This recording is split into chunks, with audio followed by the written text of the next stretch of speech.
मित्रों नमस्कार, VK education में आपका बहुत बहुत स्वागत है। देखिए मित्रों, रीट की परीक्षा तिथि जो है वो घोषित हो गई है और 25 अप्रैल तक की बात करें तो आपके पास समय बहुत कम है तैयारी करने के लिए।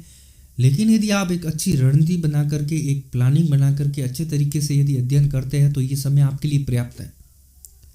तो इस समय के दौरान आपको ये ध्यान में रखना है कि मुझे कहीं पर भी भटकना नहीं है। यदि मैं भटक जाता हूँ तो वो आपकी मंजिल पाने के लिए बहुत बड़ी रुकावटें डाल सकता है। तो आपको भटकना नहीं है, ज़्यादा सोचना नहीं है। देखिए, सोचने से काम मिलते हैं, तमन्नाओं के सैर चलना भी ज़रूरी होता है मंजिल पाने के लिए। तो सोचिए मत, काम पे लग जाइए। और काम क्या करना है, किताबें तो पढ़नी है। और किताबें पढ़नी, छोटा सा सिलेबस, इतना सा सिलेबस है, छोटा सा सिलेबस है। रीट का सिलेबस इतना बड़ा नहीं है। इस सिलेबस को जितना अच्छे तरीके से कंप्लीट करना चाहो कंप्लीट कीजिए। ज़्यादा मैटर इकट्ठा मत कीजिए। ज़्यादा मैटर इकट्ठा करने जाओगे तो सिलेबस से वो अच्छे तरीके से हो नहीं पाएगा और हो सकता है आपका सिलेबस एक बार भी नहीं हो पाए। तो एक बार आप सेलेक्ट कर लीजिए कि मुझे इस रीट की वैकेंसी में या इस परीक्षा तिथि तक मुझे जो है ये किताबें ही पढ़नी है और ये सिलेबस जो टॉपिक है वही कवर करने हैं। बाकी एक्स्ट्रा मैटर जो मुझे है वो कहीं से भी बाज़ार से ना तो खरीदना है, भले कहीं से भी मुझे सुझाव मिल जाए या कहीं से भी कोई अच्छा पढ़ रहा है या अच्छी बुक भी आ जाए ना, तो भी आपको नहीं लेनी है। क्योंकि देखो, अगर लेने जाओगे ना तो सिलेबस नहीं हो पाएगा। हो सकता है एक दो प्रश्न उस बुक्स में से आ जाए तो वो आपके लिए नुकसान नहीं करेगा, लेकिन आपका सिलेबस यदि नहीं हो पाता है तो वो ज़्यादा आपके लिए नुकसानदायक हो सकता है। तो ये ध्यान में रखिए कि मैटर बिल्कुल ही नहीं लेना है। ज़्यादा शॉर्ट मैटर लीजिए, उसको बार बार पढ़िए, बार बार कंप्लीट कीजिए।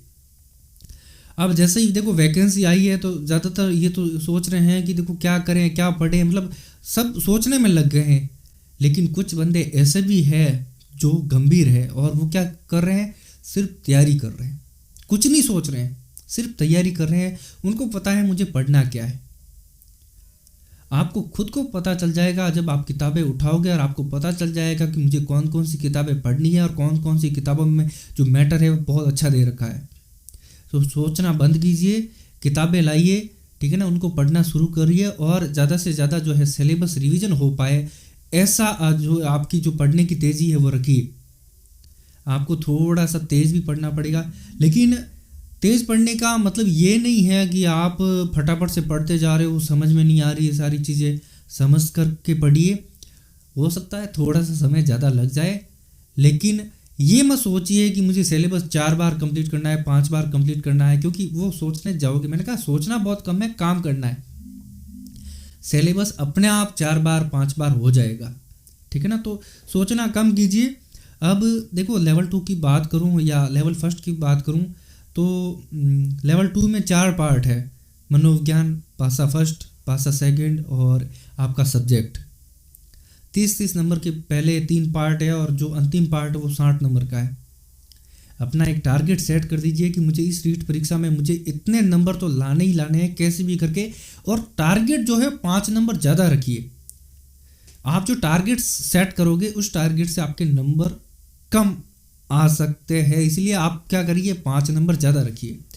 अब शिक्षण वीडियो का जो चैप्टर होता है वो लगभग 15 यानी 45 नंबर का होता है और 45 नंबर के जो ये प्रश्न होते हैं ना, बहुत अच्छे प्रश्न होते हैं। अगर आपकी समझ इसमें बहुत अच्छे तरीके से विकसित हो गई ना तो 45 नंबर में से आप 40-42 नंबर बहुत अच्छे तरीके से लेके आ सकते हो। तो शिक्षण वीडियो को बहुत अच्छे तरीके से कंप्लीट कीजिए, यहाँ से इतने ज़्यादा हार्ड क्वेश्चन नहीं आते हैं। भाषा की बात करें तो शिक्षण वीडियो को इसके साथ में ऐड कर देते हैं। भाषा की बात करें 60 नंबर के दोनों सब्जेक्ट, लैंग्वेज फर्स्ट और लैंग्वेज सेकंड। तो इसमें आपको 60 में से टारगेट रखना है कि मुझे 55 प्लस नंबर लाने हैं, क्योंकि यहाँ पर आपका स्कोर बन सकता है। यहाँ से इतने इजी क्वेश्चन आते हैं कि आप 60 में से आप 58-59 नंबर लेके आ सकते हो। तो यहाँ से आपके नंबर है वो मिस नहीं होने चाहिए, इस बात का भी ध्यान रखना है और स्टडी भी उसी हिसाब से करनी है। यहाँ पर कुछ नंबर जो होते हैं वो फिक्स होते हैं। संधि पढ़ ली आपने, वो सारे फॉर्मूले पढ़ ली, अच्छे तरीके से पढ़ ली है, तो उसमें से आपका नंबर फिक्स हो जाएगा, उसमें से आपका नंबर काटने वाला कोई नहीं है। आपने धातु रूप पढ़ लिए, लकार रूप पढ़ लिए, आपने छंद पढ़ ली, मात्राएं याद कर ली, तो आपके वो नंबर फिक्स हो जाएंगे, वो कटने वाले नहीं है। तो जो फिक्स नंबर है उनको तो एक साइड में कर लीजिए कि ये नंबर मेरे फिक्स है और कहीं नहीं जाएंगे। तो भाषा जो है वो आपका प्लस स्कोरिंग पॉइंट है और यहाँ पर आपको ज़्यादा से ज़्यादा मार्किंग लानी है, ये ध्यान में रखिए। और देखिए मित्रों सोचिए मत, ये वही समय है जहाँ आपको 100% आपका देना है, पूरा झोंकना पड़ेगा, ठीक है ना। और अपने साथ में मतलब इतना निर्दयी बन जाओ, इतना निर्दयी बन जाओ कि आपने अपने खुद के साथ में इतना बुरा बर्ताव कभी किया ही नहीं हो। मेरे कहने का मतलब ये है कि आप जैसे पहले जितनी नींद लेते थे उस नींद को बहुत कम कर दीजिए, ठीक है ना। आप जितना पहले आराम करते थे उस आराम को बहुत कम कर दीजिए। मतलब खुद के साथ में इतना निर्दयी बन जाओ आपकी मंजिल पाने के लिए। देखो थोड़ा आपको त्याग करना पड़ेगा और सोशल मीडिया से दूर हो जाइए। ये पहला सफलता का मुख्य बिंदु है कि सोशल मीडिया से दूर हो जाइए, बातें कम कीजिए। जितने भी आप फ्रेंड्स लोग बैठते हैं, अगर आपके रीड के अभ्यर्थी साथ में है तो उनसे चर्चाएं करो तो सिर्फ रीड के बारे में करो, बाकी चीज़ों के बारे में चर्चाएं ना करो तो ज़्यादा अच्छा रहेगा। और कम से कम ये कोशिश करिए कि मेरा जो सिलेबस है वो इतने अच्छे तरीके से कंप्लीट हो जाए कि 3 बार इसका रिवीजन हो जाए और अपने अंदर एक कॉन्फिडेंस लेवल पैदा हो जाए। और वो कॉन्फिडेंस लेवल जब आप एग्ज़ाम हॉल में बैठोगे तब आपके काम आएगा। और इस कॉन्फिडेंस का फ़ायदा आपके लिए ये होगा कि सस्पेंस वाले जो क्वेश्चन होते हैं वो इस कॉन्फिडेंस की वजह से सही हो जाएंगे।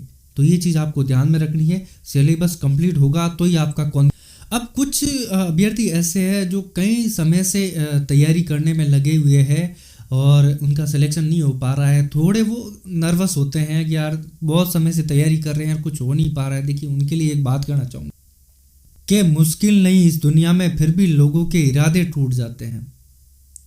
मुश्किल नहीं इस दुनिया में फिर भी लोगों के इरादे टूट जाते हैं। अगर दिल में हो करने की कुछ चाहत तो पर्वतों में भी रास्ते बन जाते हैं। ये चीज़ ध्यान में रखिए, इस दुनिया में कुछ भी मुश्किल नहीं है और आप कर सकते हैं क्योंकि आप यूनिक हैं, आप अलग हैं। देखिए मित्रों, इस दुनिया में 131 करोड़ की जनसंख्या है। आप एक बात गौर करिएगा, और इन 131 करोड़ लोगों की जो जनसंख्या है, इनके बोलने के तरीके में, उनके समझने के तरीके में, उनका जो मानसिक योग्यता जो होती है वो उनके लिखने के तरीके में, उनके व्यवहार के तरीके में बहुत ज़्यादा फर्क होता है। सबके तरीकों में 2 भाई भी है सगे तो भी उनके व्यवहार में, उनके बोलने के, उनके समझने में, सब तरीकों में अंतर होता है। तो आप इस पूरी दुनिया में सबसे अलग हो तो इससे ज़्यादा आपके लिए बड़ा मोटिवेशन क्या होगा कि जो आप कर सकते हो वो इस दुनिया में कोई नहीं कर सकता।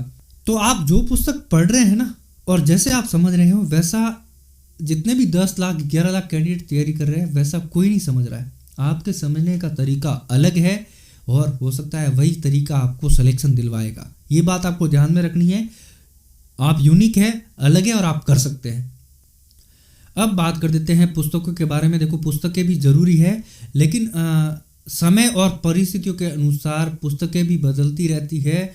हमने जब पुस्तकें पढ़ी थी उस समय की परिस्थितियाँ अलग थी, आज की परिस्थितियाँ अलग है। तो आप अपनी तरफ से भी कुछ आपको पुस्तक अच्छी लगे तो ऐड कर सकते हैं। वैसे मैं बेसिक पुस्तकें वो बता रहा हूँ। देखिए मनोविज्ञान की बात करें, मनोविज्ञान को थोड़ा विशेष समय देना पड़ेगा, आपको समझना है इसको। आपको इसको पढ़ना नहीं है, ना तो रीडिंग मारनी है, समझ के पढ़ना है। तो यहाँ पर आपको जो है ऐसे नहीं करना है कि देखो ये टाइम ज़्यादा ले रही है, मेरा सिलेबस नहीं हो पाएगा। यहाँ से मेरिट डिसाइडिंग क्वेश्चन बनते हैं मनोविज्ञान से, तो इस बात को ध्यान में रखिए कि यहाँ जो मुझे मनोविज्ञान पढ़नी है बहुत अच्छे तरीके से एक बात समझनी है। और मनोविज्ञान में आप चाहो तो अलग से थोड़े बहुत नोट्स है वो बना सकते हो। तो मनोविज्ञान उस पुस्तक में से पढ़िए जहाँ आपको भाषा सरल लगे, ठीक है ना। जो मनोविज्ञान की पुस्तक आपको समझ में आ रही है बहुत अच्छे तरीके से, उसी को पढ़िए जहाँ आपको सारे कंसेप्ट है वो क्लियर हो रहे हैं। तो ये चीज़ मैं बता रहा हूँ कि एक बार आप जो मनोविज्ञान है वो सरल भाषा में समझ लीजिए, उसके बाद में 11वीं 12वीं की जो NCERT की मनोविज्ञान की जो पुस्तक है वो पढ़िए, ठीक है ना। इससे ज़्यादा मनोविज्ञान के लिए कुछ भी मत सोचिए। आप एक बार कॉन्सेप्ट समझ लीजिए सरल भाषा में और फिर 11वीं 12वीं की NCERT की पुस्तक है मनोविज्ञान की, वो पढ़ लीजिए। इससे ज़्यादा बुक्स के लफड़ों में मत पढ़िए, अभी समय बहुत कम है, ठीक है ना। और इस समय के दौरान ही आपको सिलेबस करना है और एक अच्छा स्कोर भी करना है, क्योंकि यहाँ सिलेक्शन करवाने के लिए 125 नंबर लाने पड़ते हैं, 120 प्लस नंबर लाने पड़ते हैं। तो ये चीज़ आपको ध्यान में रखनी है। हिंदी की बात करूं तो देखो, हिंदी में आप 9वीं से लेकर के 12वीं तक की एक वो जो हिंदी व्याकरण वाली किताब चलती है, एक खूब है, वही पढ़िए बस। इसके अलावा आपको कुछ नहीं पढ़ना है, वो पढ़ लीजिए। आपकी हिंदी जो लैंग्वेज है वो कंप्लीट है। शिक्षण वीडियो के लिए मैंने बता दिया था, पहले भी कई वीडियो में बताया हुआ है कि आप मंगल की बुक है वो ला सकते हैं। अच्छी शिक्षण वीडियो के बारे में उसमें दिया हुआ है, पढ़ सकते हैं, समझ में आ रही है तो। लेकिन आपने कहीं और अच्छी बुक देखी हो तो वो पढ़ सकते हैं, लेकिन एक बुक ही लीजिए, ज़्यादा बुक अभी इकट्ठा मत कीजिए क्योंकि समय कम है। संस्कृत की बात करूं तो साफल्यम की अच्छी आती है, साफल्यम की ले सकते हैं। मैंने कहा ज़्यादा बुक्स मत इकट्ठा कीजिए, एक सब्जेक्ट के लिए एक बुक काफ़ी है और उसी को ही पढ़िए, उसी का ही रिवीजन कीजिए। सामाजिक के लिए मैंने बार बार बताया है कि 6ठी से लेकर के 10वीं तक की जो एनसीईआरटी की या आरबीएससी की जो बुक्स है वो पढ़िए। अब कई कैंडिडेट ये कह रहे हैं कि सर एनसीईआरटी की पढ़े कि आरबीएससी की पढ़े। देखिए, पहले आरबीएससी चलती थी, उसी के अनुसार सिलेबस बना हुआ है, तो आप आरबीएससी की पढ़ लीजिए। और अभी देखिए कि एनसीईआरटी में कौन से चैप्टर जो है वो ऐड हुए हैं तो वो अलग से पढ़ लीजिए। मतलब कहने का मतलब आपको एनसीईआरटी और आरबीएससी दोनों मिला करके पढ़नी है। अब इसके अलावा देखो, 11वीं 12वीं की जो पुस्तकें हैं उसमें आप देखिए कि आपके सिलेबस में कोई टॉपिक मिल रहा है तो वो 11वीं 12वीं वाली पुस्तकों में से छांट करके पढ़ लीजिए। आपका जो सब्जेक्ट है वो कंप्लीट हो जाएगा। इसके अलावा आपको कुछ नहीं पढ़ना है।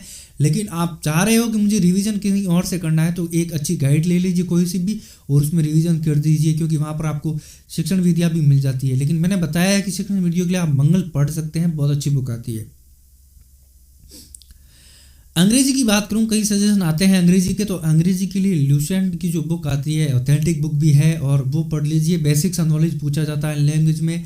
ज़्यादा हेडेक मत लीजिए अंग्रेजी को लेकर के, हिंदी को लेकर के, संस्कृत को लेकर के, ठीक है ना। यहाँ आपको बेसिक कंप्लीट करना होता है, तो जो ऊपर ऊपर का जो नॉलेज होता है वही पढ़ना है। यहाँ डीप नॉलेज लेने की ज़रूरत नहीं है। ये मैंने बुक्स बता दी है, ज़्यादा बुक्स के बारे में मत पूछिएगा। अब आपको क्या करना है, अब आपके पास समय आ गया है कि मुझे 25 अप्रैल तक है कैसे भी करके सिलेबस करना है। आपके पास पुस्तकें आ गई है, अब बनाइए समय सारणी। एक दिन की समय सारणी बनाइए, टाइम टेबल बनाइए और फिक्स कीजिए कि मुझे इस समय पर आपको स्टडी करनी है। टाइम टेबल बहुत ज़रूरी है, ये आपको याद दिलाता रहेगा कि भाई अभी आपका समय जो है वो पढ़ने का है और आप बातें कर रहे हो, ठीक है ना। तो ये चीज़ ध्यान रखिए, टाइम टेबल आपको बनाना है और उसको दीवार पे चिपका लीजिए और देखते रहिए, वो आपसे बातें करेगा। आपको वीकली प्लानिंग बनानी है। नेक्स्ट जो मैं बात कर रहा हूँ, आपको एक वीकली प्लानिंग बनानी है और वीक प्लानिंग में आपको टाइम टेबल भी चेंज करते रहना है। एक वीक का टाइम टेबल जो है, अगले वीक में टाइम टेबल आप अपने हिसाब से एडजस्ट करके चेंज करते रहिए। और वीक में टॉपिक चूज कर लीजिए कि मुझे ये टॉपिक इस वीक में कैसे भी करके कंप्लीट करने हैं। वीकली प्लानिंग इस समय में आपके लिए फ़ायदेमंद साबित होगी, क्योंकि आपके पास समय कम है और इस समय के दौरान में ही आपको सिलेबस कंप्लीट करना है। तो जो ये वीकली प्लानिंग है वो बहुत फ़ायदेमंद साबित होगी आपके लिए। तो वीकली प्लानिंग आप वीकली प्लानिंग बना सकते हैं। अब एक साथ अधिक मैटर कभी नहीं ले। ऐसा नहीं एक दिन में तो आप मतलब बहुत ज़्यादा मैटर लेकर के पढ़ने की कोशिश कर रहे हैं, हो नहीं पा रहा है तो आप डीमोटिवेट हो जाओगे। तो ऐसा नहीं करना है। आप निश्चित मात्रा में आप एक टॉपिक लीजिए और उनको कवर कीजिए, उनको पढ़िए। और इनसे क्या होगा, जैसे जैसे टॉपिक आपके कवर होते जाएंगे तो आपका विश्वास थोड़ा बढ़ता जाएगा, अच्छे वे में स्टडी होती जाएगी। अब सिलेबस कंप्लीट हो गया, उसके बाद में क्या करना। एक बार सिलेबस कंप्लीट हो जाने के बाद में आपको टेस्ट पेपर, देखो प्रमाणिक टेस्ट पेपर लाने। ऐसा नहीं कोई भी मतलब टेस्ट पेपर की किताब मिल गई और आप लेकर के आकर कर रहे हो, वैसा नहीं। एक अच्छी बुक लानी है जहाँ आपको लगता है कि हाँ यहाँ पर जो टेस्ट पेपर है बहुत अच्छे लेवल के दे रखे हैं, वहाँ से आपको सॉल्व करने हैं टेस्ट पेपर। जितने ज़्यादा टेस्ट पेपर सॉल्व करोगे परीक्षा में उतना फ़ायदा होगा। परीक्षा में प्रश्न करने का तरीका समझ में आएगा। सस्पेंस वाली क्वेश्चन जो करोगे वो ज़्यादा से ज़्यादा सही होंगे। ये मेरा खुद का अनुभव है।